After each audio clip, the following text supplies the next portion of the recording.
This lecture will discuss the lymphatic system. When we start talking about the lymphatic system, we're going to discuss it on two different levels. One on structure, the second on function. The lymphatic system is going to consist of many different structures and organs that are going to contain lymphatic tissue, bone marrow, and a fluid called lymph that flows within the lymphatic vessels. The function of the lymphatic system is going to drain excess interstitial fluid. Recall back to our capillary lecture where we talked about this interstitial fluid as being the fluid that's leaking out from the capillaries in and around the cells of our body. We're also going to transport dietary lipids from our GI tract. We're talking about those villi. Inside those villi are these lymphatic capillaries called lacteals. The job of those lacteals is to absorb that dietary fat and then move it through the blood. We can measure this clinically when we talk about triglyceride levels. A third function of the lymphatic system is going to carry out immune responses. And again, we go back to our blood cell lecture when we talked about all those different white blood cells and their function. As we discuss the function of the lymphatic system, I want you to keep in the back of your mind that this system is analogous to our sewer system in our cities, right? So the function of our sewer system is to remove waste, recycle, clean debris, etc. Our lymphatic system is going to function very similarly to that. So some of our functions include draining that interstitial fluid. The lymphatic system has three major functions. The removal of excess fluids from body tissues. This process is crucial because water, proteins, and other substances are continuously leaking out of those tiny blood capillaries that we talked about in the cardiovascular system into that surrounding body tissue or the interstitium. If this lymphatic system didn't drain the excess fluid from the tissues, that lymph fluid would build up in the body's tissues and would swell. This is what we see as edema. So sitting in an airplane for too long, that fluid pools and builds in your feet and in your ankles, causing that swelling, again, that edema. Our second function is going to be absorption of fatty acids. This is also going to be transporting our lipids. The absorption is going to occur in the small intestines. Those lacteals, the lymphatic capillaries, are going to pick up that dietary fat, and they're going to subsequently transport that fat, chyle, to the circulatory system. The last function is going to be immune response. We're going to aid in the production of immune cells. These immune cells include those lymphocytes, monocytes, and these super important antibody-producing cells called plasma B cells. So we deal with two types of immune responses here: specific immune response and cell-mediated immune response. And in that cell-mediated response, we're going to see those specialized cells, those T cells, which are also called cytotoxic T cells, whose job is to hunt based on specificity, and our plasma B cells, which are antibody-producing factories. The lymphatic system is extremely important to help the body to carry out immune responses. This is going to enable our disease resistance. Our disease resistance or immunity comes into two categories. It could be innate, which is also known as natural or nonspecific, or it can be acquired, which is known as adaptive immunity. For our innate immunity, the system is made of defenses against infections that can be activated immediately once a pathogen attacks or is detected. Essentially, the system is made up of barriers that has a main goal to keep viruses, bacteria, and parasites out of our body or limit the spread as it moves throughout the body. These physical barriers are things that we've talked about in class before, like our skin, our gastrointestinal tract, our stomach, the acidity of our stomach, our respiratory tract, and the cilia located within it. We have our nasopharynx, which is that funnel-like passageway that starts in the back of the nose down through the throat, our eyelashes, and other body hair. When we talk about the defense mechanisms that these barriers give us, we talk about the secretions. And we think back to epithelium, where we had that pseudostratified columnar epithelium, and we had two modifications: those goblet cells that's producing mucus, and the cilia that's working in conjunction with that mucus to act like flypaper to help trap dirt, dust, debris before it makes its way into those delicate respiratory tracts. And then we even look at the cells specialized in the respiratory tracts, those dust cells the alveolar cells that are helping to protect those delicate membranes. We look at mucus, bile, the acid in our stomach, really acidic. This is a great defense against pathogens. We're going to help break apart, kill bacteria, viruses before it makes our way even further down into our absorptive areas. Saliva, really acidic, again, help breaking down, acting as a primary defense mechanism. Our tears have lysozymes in them that's going to help protect against, again, dirt, debris, viruses, bacteria as it moves into our eye. Our sweat help remove toxins. Remember, sweats dilute urine, so we're going to help remove stuff from our body. Again, the sewer system concept. The second half of this equation is adaptive immunity, also called specific immunity. Its name tells us exactly how it works. It responds to pathogens based on specificity.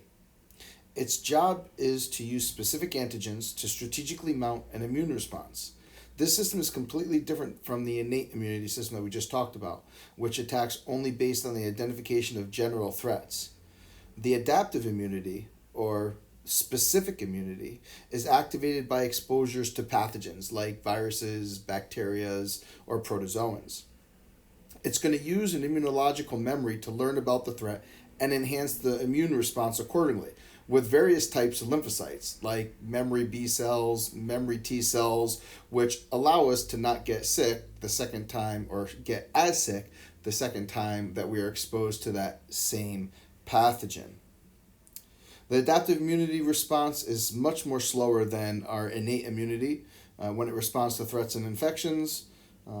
So it takes a little time for us to develop this type of acquired immunity. When we look at the anatomy of the lymphatic system, we will examine an extensive drainage network. Its job is going to help keep body fluids level, in balance, and defend the body against infections.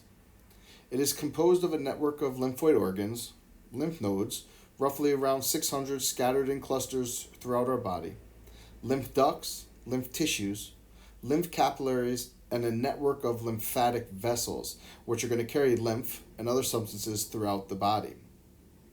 When we compare the cardiovascular system to the lymphatic system, there's not much difference in what we call plasma and what we call lymph. It's essentially the same thing, just named differently because of the system in which it is moving.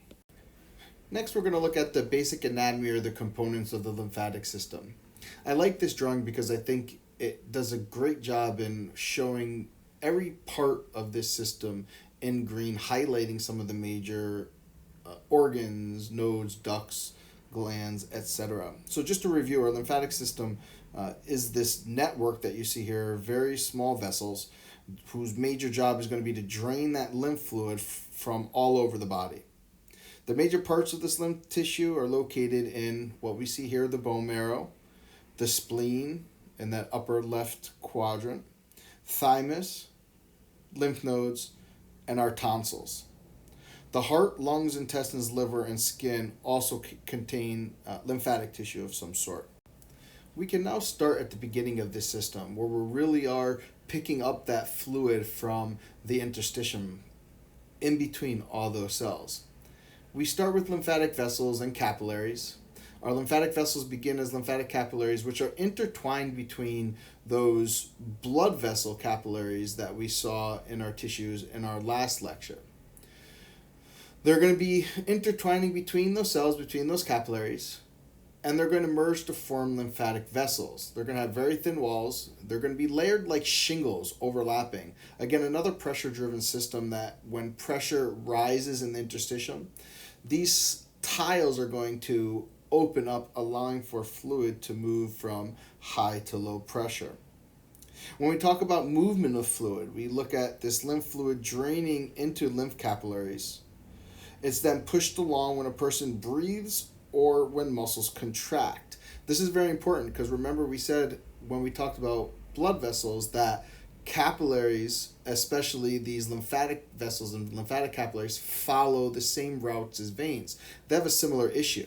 There isn't pressure from ahead of this system that is pushing lymph back throughout the body and eventually dumping back into our subclavian. So they rely on similar mechanisms that our veins did when we talked about valves, respiratory pump, and skeletal muscle pump. So similar mechanisms here.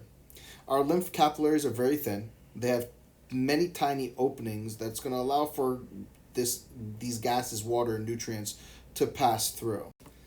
As we said before, I like these two pictures because it really does show how intricately involved these lymphatic vessels and capillaries are with our cardiovascular circulatory system within those capillary beds in our tissues and organs. As filtration occurs, the arrows show us the direction of blood coming through the capillary beds, and then assuming that net filtration pressure is accurate and an adequate amount of stuff is moving out of the capillaries and into the interstitium, that increase in pressure is going to cause these tiles here to open up, which in turn will allow for that fluid to be brought into the capillary, lymphatic capillary, and then brought up through their essential ducts.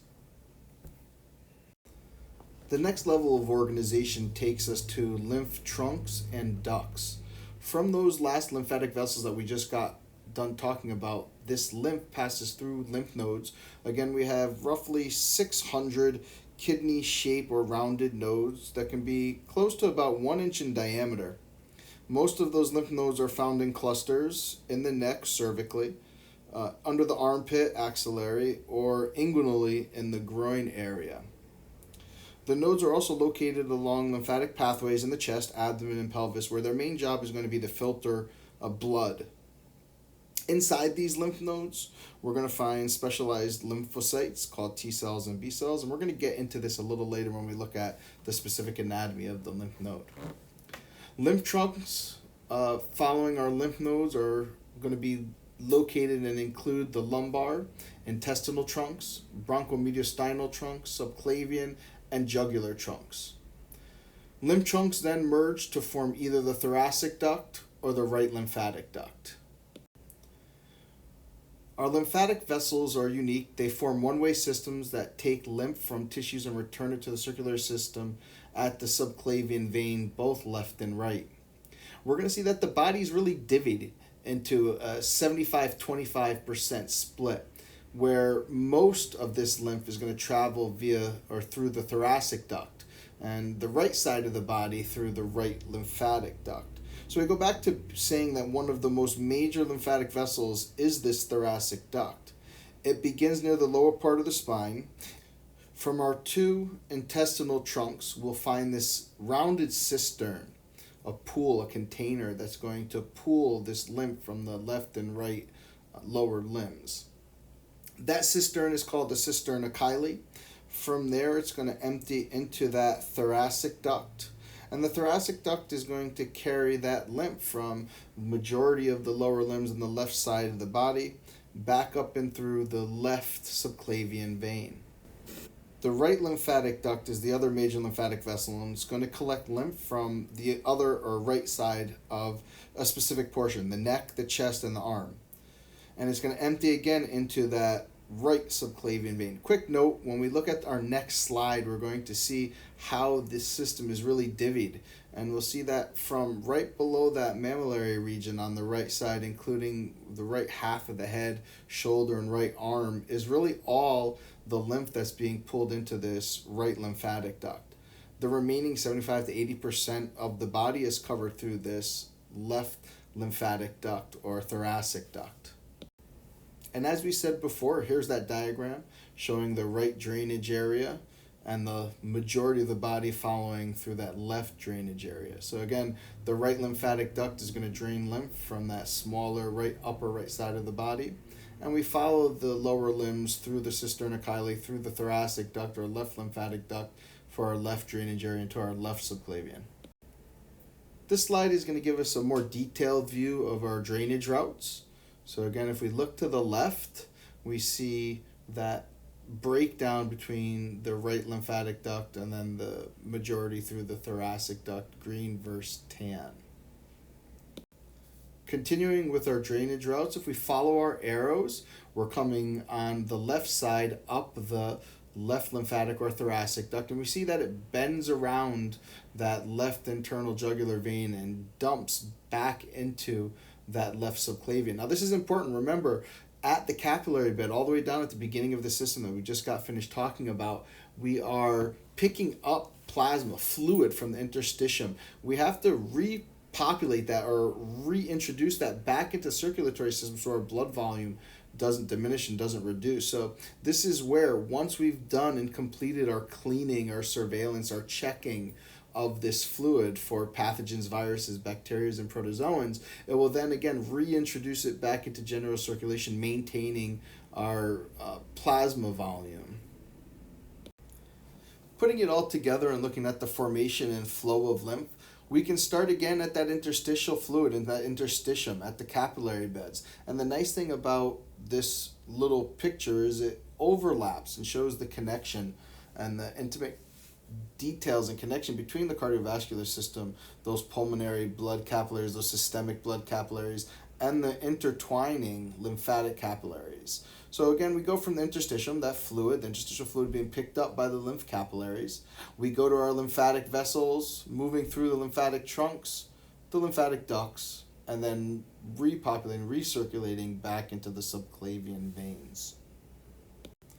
As we continue through our sewer system, the next structures we're going to examine are our lymphatic organs and our tissues. We first start with primary lymphatic organs, which are organs where all our immune cells are going to become immunocompetent. Now, this is a big word. This is a new word for us, and if we look at what it means, we start to understand the maturation of these cells, specifically lymphocytes. And we talk about how they are specialized to do their job to hunt and kill and identify self or identify non-self pathogens. So an important part of this system is determining and recognizing self from non-self structures. And when the system falters, we start seeing these autoimmune diseases where our body loses the ability to recognize self cells and attacks itself. Things like psoriasis, Crohn's disease, celiac disease, even diabetes is an autoimmune disease where the body loses the ability to recognize those beta cells and actually sets out to destroy them via this lymphatic system. Some of our primary lymphatic organs, we looked at red bone marrow. We've talked about this extensively, where we see all these white blood cells being born here from these pluripotent stem cells differentiating into myeloid and that lymphoid stem cell. From there, we can move them through circulation where we send them to nurseries. The thymus, a major nursery for our T lymphocytes, turning into growing, maturing, becoming immunocompetent into cytotoxic T cells, natural killer cells, where they're differentiating. And if we go back to AP1, where we talked about qualities and characteristics that all living things have, differentiation was one of our words, and here we are, right back again with white blood cells differentiating into these immunocompetent cells. Here's a nice representation and picture of our thymus. Notice its location. It's located right below the breastbone. It's relatively large in infants, and it grows right up until puberty. And here's an interesting note. After puberty and adulthood, this thing starts to shrink, slowly shrinks, and we replace most of this tissue with fat. As it grows smaller, the organ appears to become less and less important, but nonetheless, the function still lasts a lifetime. The thymus is going to produce progenitor cells. These progenitor cells are going to mature into T cells, right? These thymus-derived cells are going to be important to help destroy infected or cancerous cells. When we look at the histology of the thymus, we notice a couple things. Number one, there's a capsule. The thymus is an encapsulated primary lymphoid organ. Histologically, we see that it's divided into a couple regions, a cortex and a medulla that's located within each lobule. And then these regions are created by the intervening connective tissue septa that extend from within that capsule. It's interesting to note that the cortex is stained more darker than the medulla. This is because it contains more lymphocytes and as a result stains more heavily. As we move away from our primary lymphatic organs, we start targeting our secondary organs and tissues. These are going to include lymph nodes, spleen, and our lymphatic nodules. Our first secondary lymphatic organ we're going to look at is going to be our lymph nodes. As we said earlier, we have roughly 600 lymph nodes. They're scattered throughout the body, both superficially and deep, and they're going to be located along lymphatic vessels. Clinically, these are important. We look at their groupings in our neck, under our arm, and our groin. Now, when we look at their function and their anatomy in our next slide, we'll talk about what they do, how they do it, but more importantly, from a clinical aspect, we can palpate these.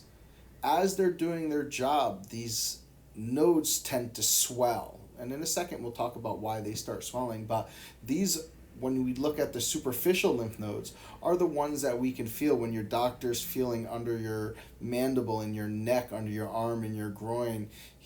He or she is looking for an enlarged lymph node, which indicates a infection or an ongoing infection. The function of these lymph nodes is going to be to filter lymph.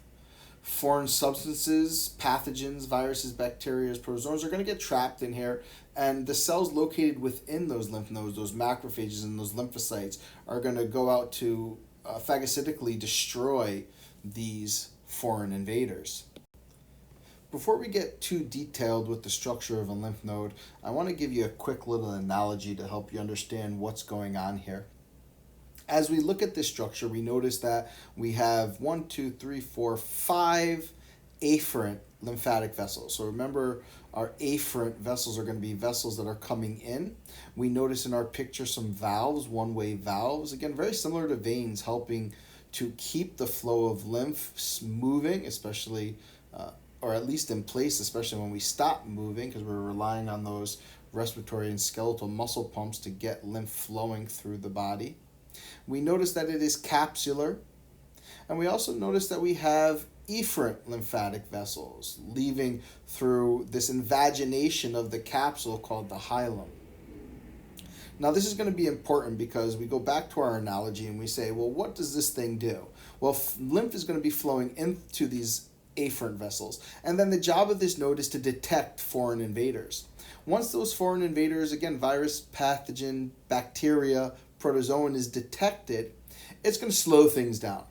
The analogy I like to use is an airport. If you think about an airport and you say, well, where does this system really bog down? Where do things really slow down and get congested? And the answer that you should be thinking right now is the security region. And that's exactly what this is. Think about an airport. What happens at the security checkpoint? You have to take your belts off, your laptop out, your shoes off, your jacket, separate everything. They bring you through the metal detector, the x-ray. This takes time. It's a surveillance system. It's surveilling you to make sure that anything bad does not get through. This lymph node is no different. It's doing the exact same thing. It is slowing everything down. It's taking its time. It's surveilling. It's x-raying. It's checking that fluid before it leaves via that efferent vessel.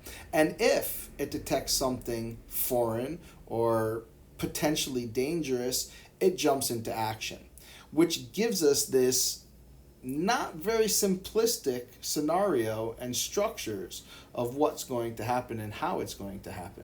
As we look at the specific anatomy and details of this lymph node, we notice that this lymph node is going to be divided into lobules, each of which these lobules are going to contain an outer cortex, followed by a second paracortex. As we go to the core of this lymph node, we find that it is named the medulla, and it's going to be on the innermost part closest to those efferent vessels. If we look at a more simplistic approach or simplistic outlook on what and how this thing is structured and what is located within these regions, we find that in the cortex is a high concentration of plasma B cells or B lymphocytes, those antibody producing factories.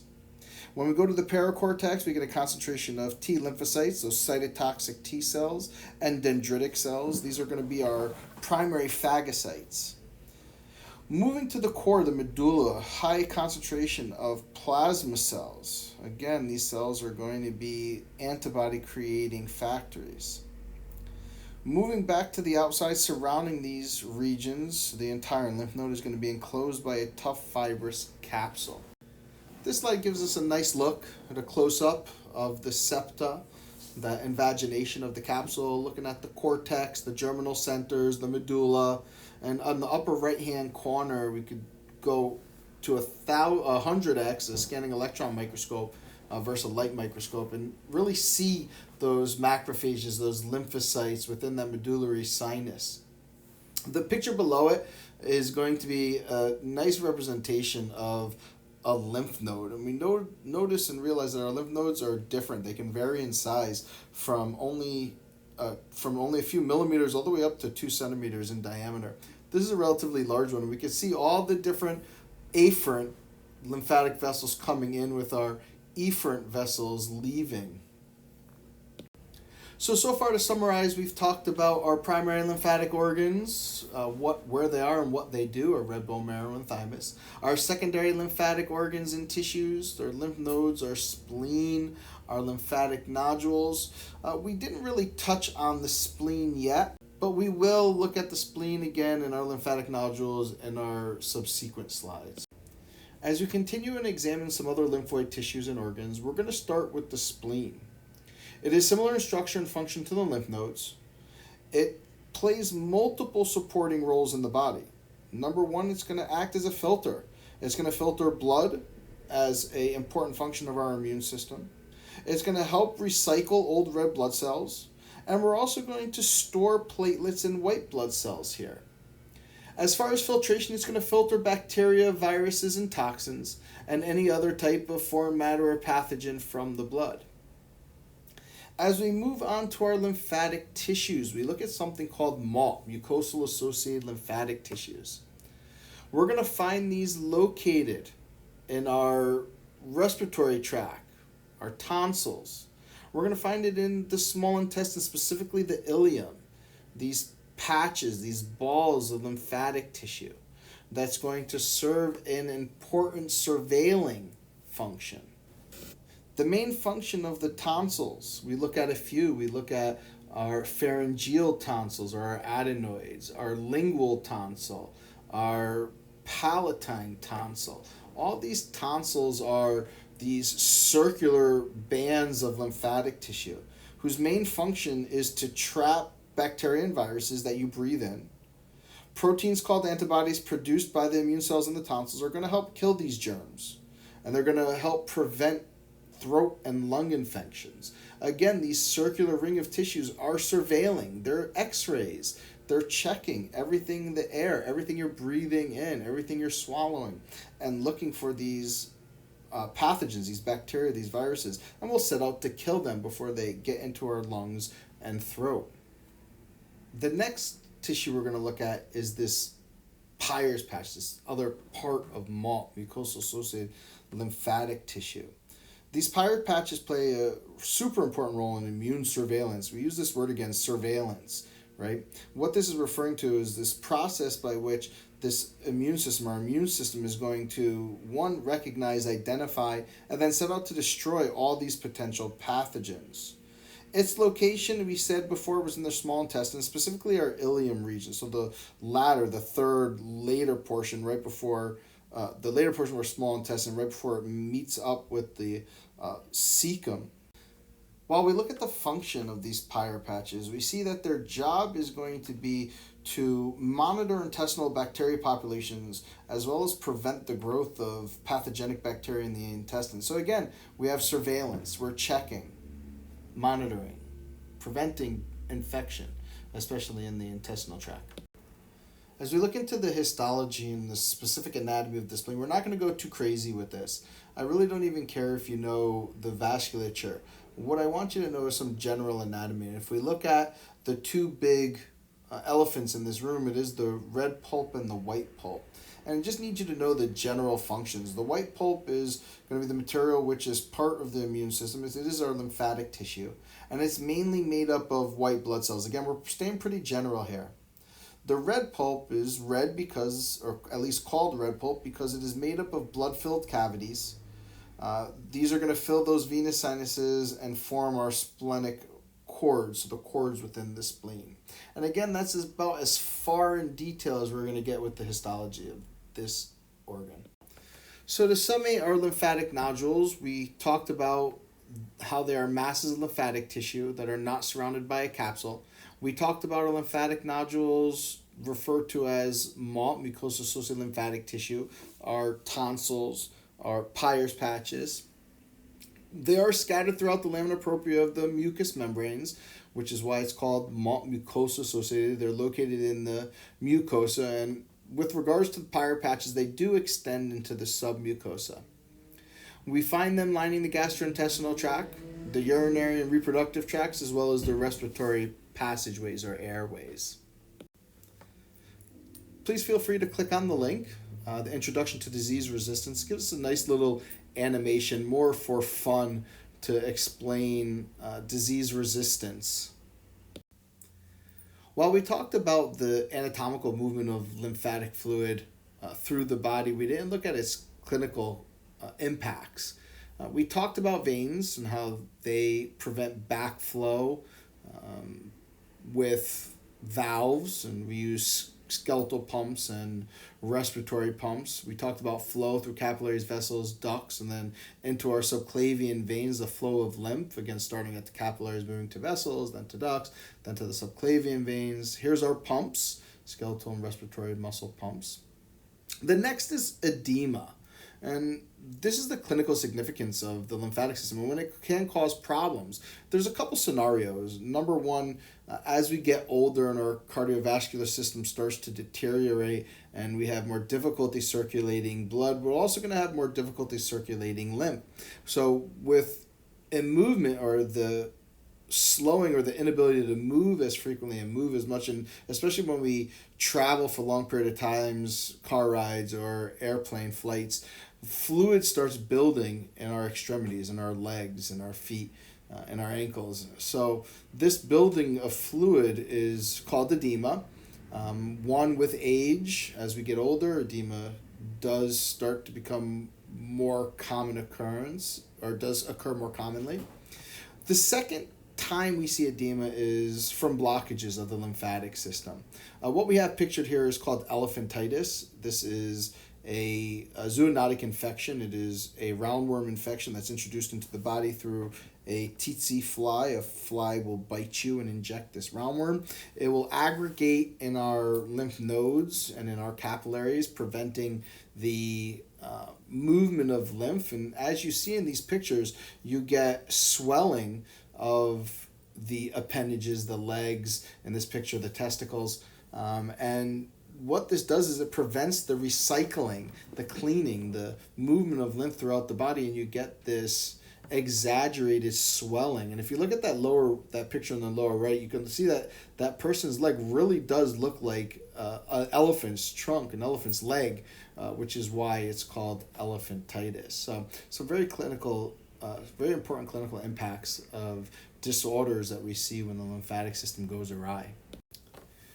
The next few slides you can look through on your own. They're more detailed information on our skin and mucous membranes, our internal defenses, our mechanical defenses, our chemical defenses, and how they work. We've talked about this earlier when we outlined innate immunity. We talked about tears, saliva, mucus, cilia, defecating reflexes, vomiting reflexes as a result of detecting a pathogen and something hazardous to our body, and our body responding by trying to remove it.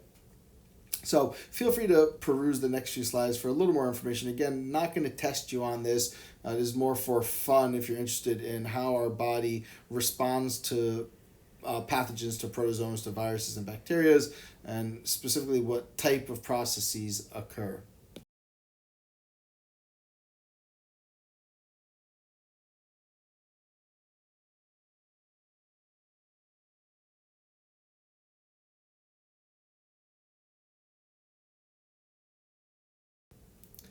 I do want to talk about this process of phagocytosis real quick because it follows through a 5, sometimes 6-step process of finding a microbe and how this macrophage will go about gobbling it up. And we've talked about in class before how our macrophages are like Pac-Men, moving around through the body or sitting put, whether it's fixed or wandering, and then what it does when it actually detects a microbe. So number one, we deal with a process of chemotaxis.